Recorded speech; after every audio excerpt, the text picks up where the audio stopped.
Meus Camones, angolano nervoso, as notícias aqui não param. Estarás sempre informado no canal Angolano Nervoso TV. As notícias de todo mundo. Isto também é notícia.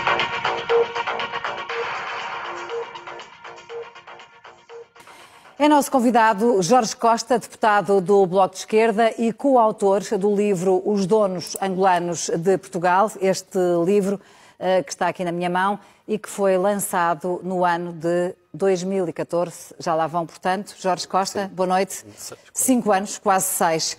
E este é um livro que fala precisamente, entre outras pessoas, de Isabel dos Santos e da forma como o capital angolano chegou ao longo dos últimos anos a Portugal. Sim, na verdade Isabel dos Santos, quando fizemos esse livro, tinha já em Portugal os ativos mais importantes que hoje mantém. Na altura ainda estava no BPI, deixou de estar algum tempo depois, veio comprar também uma parte importante e o controlo da EFASEC, que é uma das principais empresas tecnológicas e industriais em Portugal, muito relevante, e que passou a estar também sob o controle de Isabel dos Santos, depois de ter sido vendida pelo Grupo Melo. E esse é um dos traços que eu acho que é mais importante relevar aqui, porque tem-se falado muito nos últimos dias sobre os consultores que apoiaram Isabel dos Santos, os advogados que a representam. Os homens que facilitaram os negócios dela em Portugal. Mas, na verdade, esses são apenas os empregados de Isabel dos Santos, são os seus homens de mão. Mais interessante do que conhecê-los é saber com que alianças é que Isabel dos Santos pôde construir o império que construiu em Portugal. Não é uma pequena parte do seu império. Na verdade, a fortuna de Isabel dos Santos estava avaliada, na altura em que fizemos o livro, à volta de 3 mil milhões de euros. Metade desse valor corresponde àquilo que ela possui em Portugal, designadamente a cota na Galp, a cota no BPI, a cota no BIC e a cota na NOS. É o segundo país, depois de Angola, onde ela mais investiu. E quando olhamos para esses investimentos, verificamos que eles são feitos em associação aos grandes grupos económicos portugueses. O Grupo Amorim, o Grupo Melo, o Grupo Sonai. São esses, para além dos bancos, os grandes parceiros. Portanto, o centro da economia portuguesa associou-se e tornou-se parceiro de negócio com a filha do presidente de Angola, cuja riqueza provinha, e não havia quem não soubesse, provinha precisamente da expoliação do povo angolano e da drenagem dos recursos públicos daquele país. Os outros parceiros dessa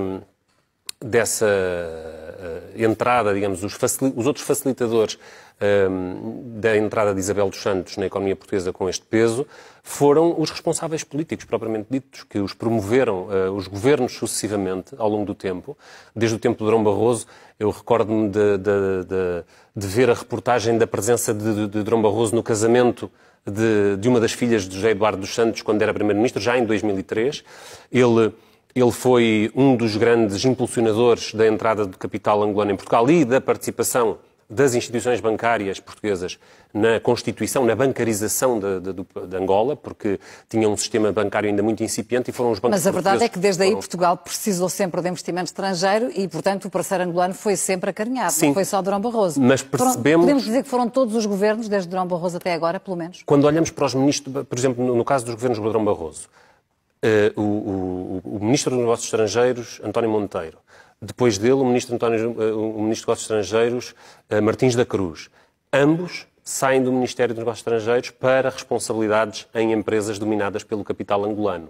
Portanto, o entusiasmo destes governantes com a parceria angolana tem que ver com o interesse direto que depois veio a ser concretizado em posições em órgãos sociais destas empresas, do Milênio BCP, de uma petrolífera também a Soco em Angola, no caso de António Monteiro. E, portanto, há aqui uma promiscuidade que não é apenas a promiscuidade que ocorre em Angola com a captura de uma parte da riqueza nacional pela família do presidente, mas também a promiscuidade que existe depois nos negócios que essa elite angolana vem fazer, não só com os grupos económicos portugueses, mas até envolvendo na contratação antigos governantes que estiveram em funções dessa altura. E onde é que devia ter entrado a justiça portuguesa e os órgãos de supervisão em Portugal? Porque nos últimos dias temos ouvido toda a gente dizer, afinal, tudo isto já se sabia. Mas o que é que se sabia exatamente e o que é que na sua opinião, Jorge, devia ter sido feito, que não foi até agora? Isto também é notícia. Nós estamos a assistir a uma espécie de... Eu não sei se é um despertar de uma longa hibernação ou se ainda só se está a dar umas voltas na cama. Mas parece-me é que há claramente uma demonstração de hiperatividade das instituições que têm a responsabilidade da regulação, seja no caso da banca, seja no caso dos mercados financeiros, da CMVM, no caso do Banco de Portugal ou da CMVM, que ao longo do tempo estiveram adormecidos autenticamente em face da entrada deste capital, que noutros países os reguladores vigiavam de perto e impediam até de entrar. Que países é que recusaram concretamente? Diversos, na Europa quase todos, nos Estados Unidos, por exemplo, um dos casos mais antigos é o do Banco Africano de Investimentos, que é um banco angolano que foi proibido de operar nos Estados Unidos na sequência de um relatório do Senado norte-americano que fez uma investigação sobre a natureza daquele banco e digamos, essa porosidade que existia entre as fronteiras do banco, nas fronteiras entre o banco e o dinheiro Não público. reunia os requisitos. Não reunia requisitos e foi banido de funcionar nos Estados Unidos. Esse banco era dirigido por um português, aliás também um ex-governante, um ex-governador do Banco de Portugal, Tavares Moreira, um antigo responsável de finanças do PSD, dos governos de Cavaco Silva, que depois foi para governador do Banco de Portugal e que depois foi para Angola dirigir este banco, que foi banido dos Estados Unidos. Isto em 2010. Isto já foi há 10 anos atrás. Depois disso tivemos os casos da Escom e os casos do Banco Espírito Santo em Angola, que foram explosões catastróficas, antes de mais para os contribuintes portugueses que tiveram que fazer face à crise do BES, que tem na sua gênese também uma parte da sua explicação na promiscuidade nos negócios em Angola.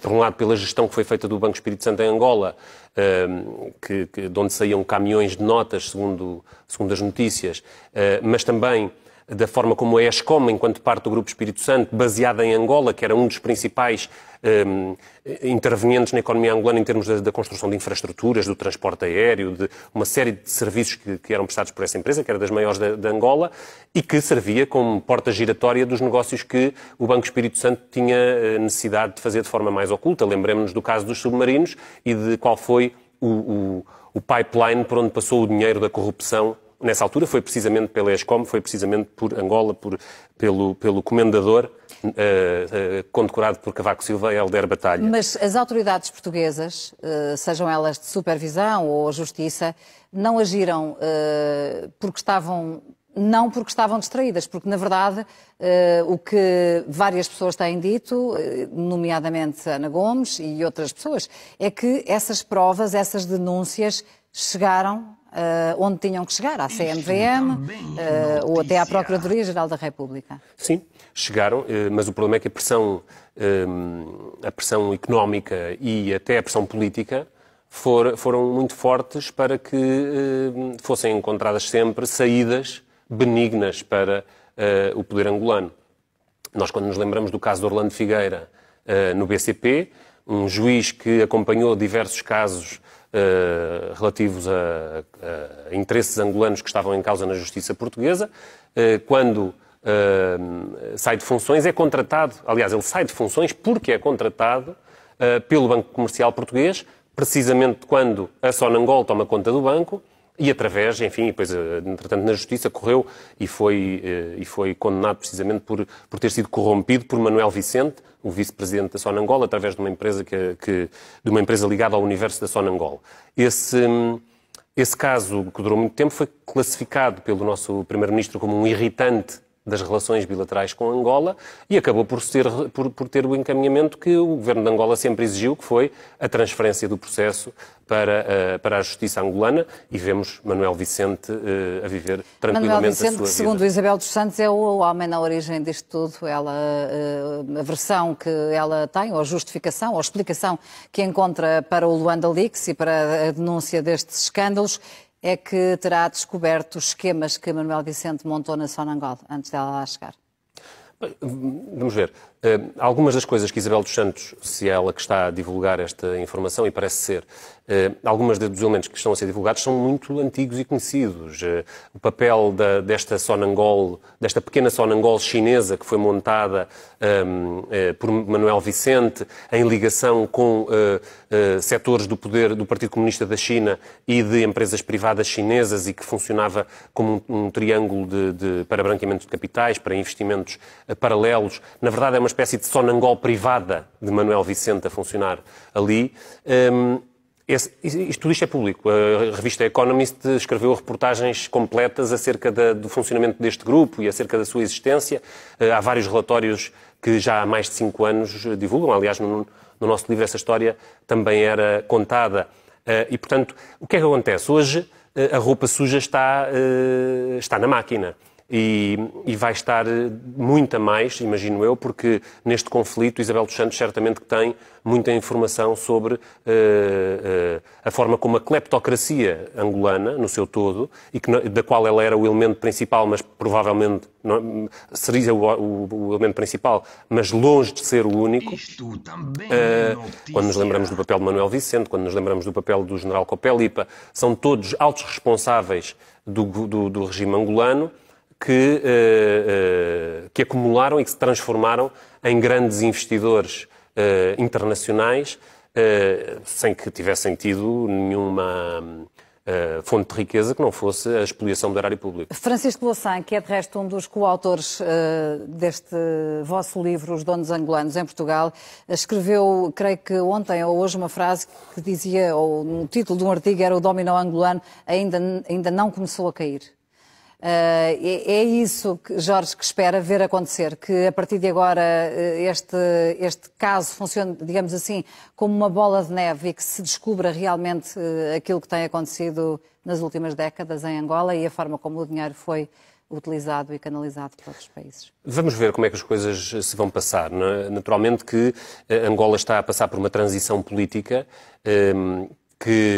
em que uma parte da velha elite está caída em desgraça, mas há outra parte que, enfim, há uma parte do poder angolano hoje que vem desta trajetória, que vem desta cultura de acumulação privada e de acumulação dos altos responsáveis do regime a partir da riqueza nacional. E isso vai certamente pesar. Evidentemente que há uma opinião pública em Angola que quer que a alta corrupção possa terminar, porque é crítico para a sobrevivência do país. Estamos a falar de um dos países mais pobres do mundo, com taxas de mortalidade infantil estratosféricas, porque faltam as infraestruturas essenciais para servir a população. E esse é que é a grande omissão, muitas vezes, quando nos debruçamos sobre este tema, é sobre a consequência de tudo isto. Ou seja, é o povo angolano, em primeiro lugar, que, pela pobreza extrema a que tem sido condenado a viver, está a ser penalizado com todo este processo. E, portanto, em primeiro lugar, quando o analisamos, devemos pensar sobre usar os olhos do povo angolano para ver este problema. E eu espero que a opinião pública angolana e os cidadãos de Angola possam ter um papel importante na exigência de um escrutínio e de uma responsabilização que faça com que não estejamos apenas entre um conflito de fações na disputa desta riqueza e da forma como ela é controlada, mas sim sobre uma real transformação Nessa perspectiva, como é que o Jorge Costa vê uma possibilidade que é defendida por várias pessoas, mas que foi defendida aqui mesmo neste estúdio pela Ana Gomes? Ela defendia que Angola devia ser dada a possibilidade à Angola de nacionalizar os ativos de Isabel dos Santos, por exemplo, nas empresas portuguesas, e que o governo português devia apoiar isso, porque, na perspectiva dela, esse dinheiro não pertence aos angolanos, não pertence a Isabel dos Santos, pertencia aos angolanos e, portanto, deve ser devolvido. É uma hipótese que vê com bons olhos e é possível de concretizar, de pôr em prática? Bom, antes de mais nada, e ainda antes, a montante desse debate, eu já lá vou, é preciso salvaguardar uma questão, que é que Isabel dos Santos é impedida de vender as suas propriedades. Eu ainda ontem ouvia o Procurador-Geral da República de Angola dizer isso numa entrevista que deu, para ser recuperada a riqueza nacional que foi usurpada por Isabel dos Santos e utilizada para comprar estes ativos, Banco o Banco BIC, em Portugal, o Eurobic, neste momento anuncia em comunicados que daqui a uns dias terá a cota de Isabel dos Santos vendida. É uma operação fácil, porque já há muitos interessados e, portanto... Bom, mas isso é beneficiar o infrator. Deixar Isabel dos Santos ir-se embora com o dinheiro para o colocar no Dubai ou na Rússia e poder ficar com ele é o prémio ao prevaricador. E, portanto, isso deve ser impedido, e o banco não deve ser, e a cota de Isabel dos Santos no banco não deve poder ser vendida, ela deve ficar inibida de qualquer intervenção no banco, como é evidente, e a cota não pode ser, porque essa riqueza será imediatamente perdida do ponto de vista dos angolanos. A solução para estes ativos futuros, bem, ela pode ser encontrada num diálogo entre Portugal e Angola ao nível dos Estados. Ou seja, nós temos aqui um problema que é uma boa parte destes ativos, olhamos para a Galp ou olhamos para nós, são ativos estratégicos do nosso país, são ativos de que Portugal não pode, que tem que salvaguardar a sua permanência, que salvaguardar o seu bom funcionamento, e sendo empresas estratégicas, elas deveriam ser públicas, elas deveriam ser propriedade do Estado. E deveriam estar sob controle público, com cotas de controle públicas, que permitissem que estivessem ao serviço de políticas democraticamente sufragadas e que fossem determinadas pelo povo português.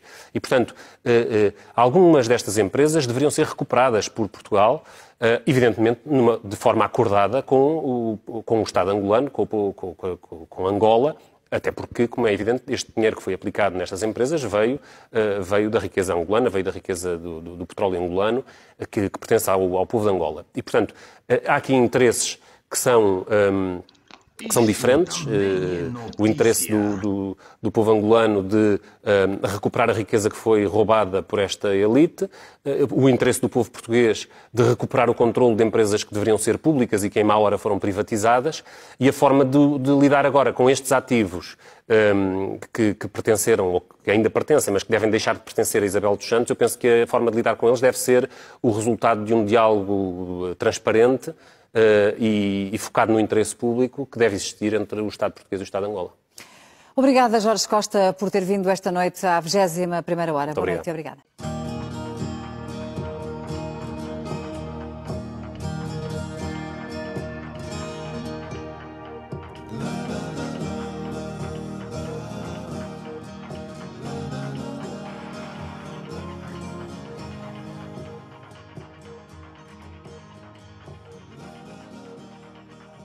É isso mesmo, pessoal, chegamos ao fim, mas não te esqueças, se você gostou do vídeo, espalhe o mesmo vídeo no seu grupo do WhatsApp para os teus amigos também estarem informados. Vemo-nos brevemente no próximo vídeo.